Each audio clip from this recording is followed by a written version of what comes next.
bias that surrounded the electioneering campaigns, especially between the two contending parties, APC and the PDP, it will be very, very instructive for the president-elect, whenever he takes over, to work very hard to calm frayed nerves and reassure Nigerians of different divides, of the various political divides, that the campaigns are over. He is no longer the party candidate of APC. He is now the president, and is president for everybody. And he should be seen as acting that out at the national stage. And then the members of the political party, the APC itself, should also try to comport themselves in such a manner that they would distinguish themselves from the very PDP that they had once criticized. You know, some of the PDP people also had their own time, you know, rambunctious outings and things like that. Because power has a way of intoxicating, not by the man who wields it, but that by those who surround the man who even agitate that they have the best relationship with him.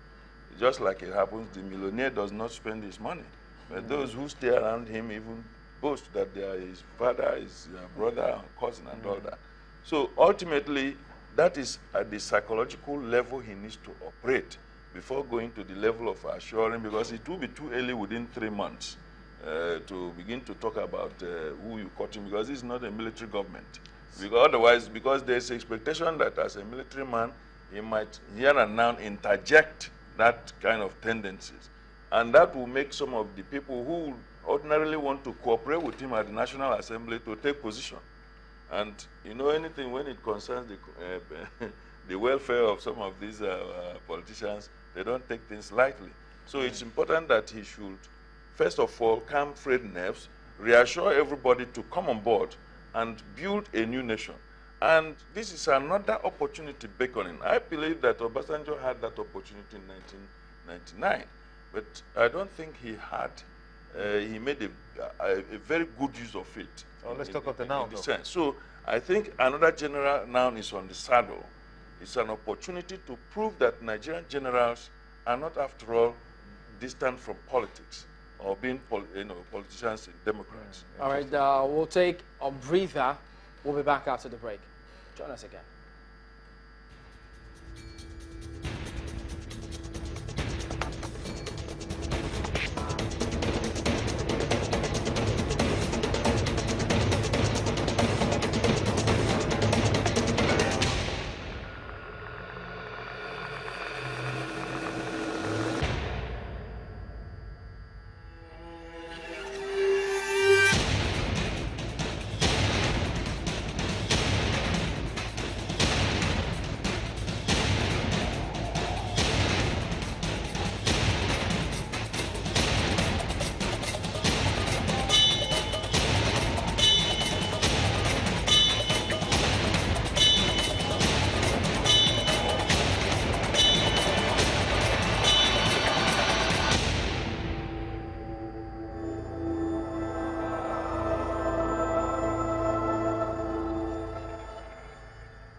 back to Nigeria 2015, our continuing coverage of the general elections. But at this time, everyone, we are also waiting for the commission, that's the Independent National Electoral Commission, to announce the final one.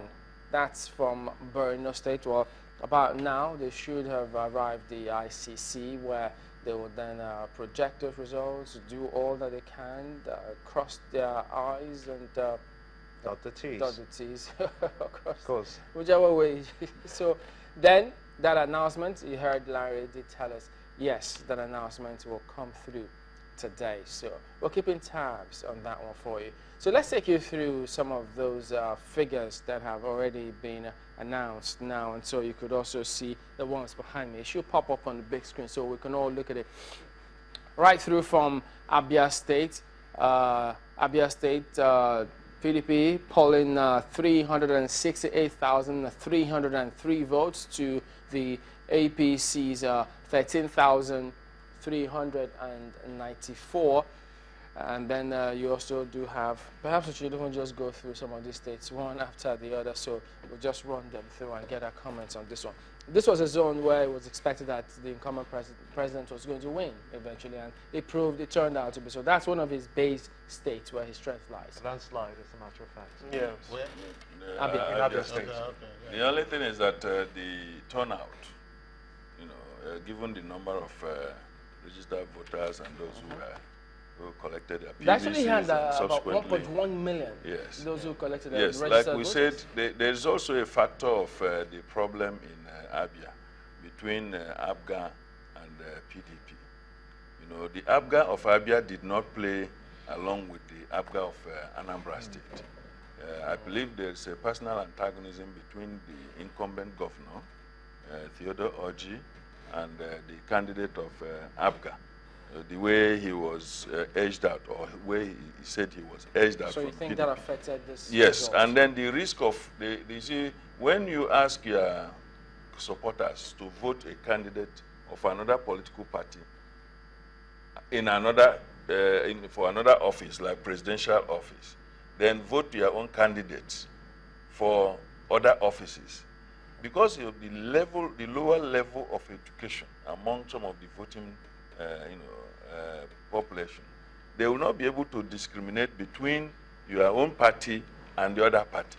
So if the first election, like the presidential election, you said vote for the president when it comes to presidential election, they will simply go ahead and vote for everything.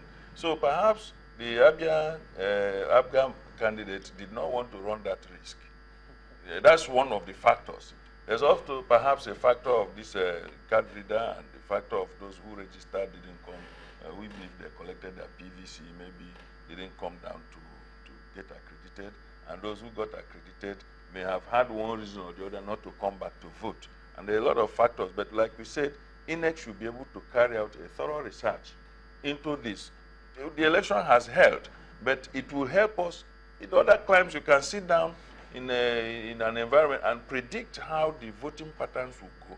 And eventually, these things will play out the same way. Part of what I found out while we placed calls through to some of these areas, because when we speak to our correspondents to bring us information about what's happening where they are, it turns out that, because as at the time the corridors were not functioning, so it took a while before that information actually... The response time. Yes, wherein they were told that where the corridor doesn't function, manual accreditation, you could resort to manual accreditation. So by the time some got that information, it was rather late, and so it spilled to the next day. The next day being a Sunday, and you know how it is down there. Some Sunday, for many that had matter. to go to church. So there are a lot of, like I said, the card reader something.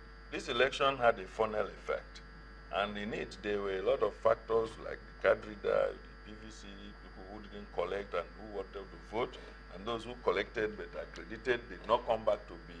To vote. Yes, for one reason or the other. So there are a lot of explanations for that. That figure that we have. And for consistency, the reason why we've called INEC to explain and give us more information is for us as a nation to be able to understand more of what has happened.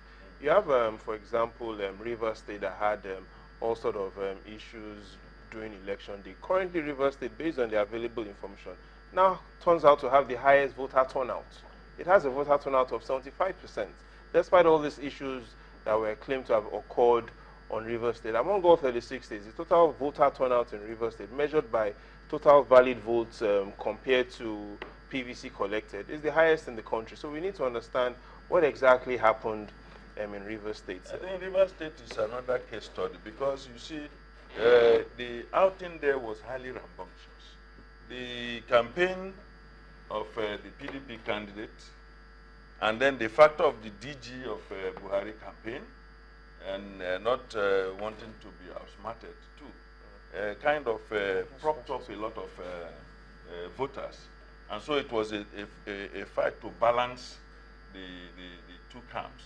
So the level of voter education in Rivers State and voter mobilization was very high, very, very high. So that perhaps may also explain, because some of them were not even voting because they just wanted to vote.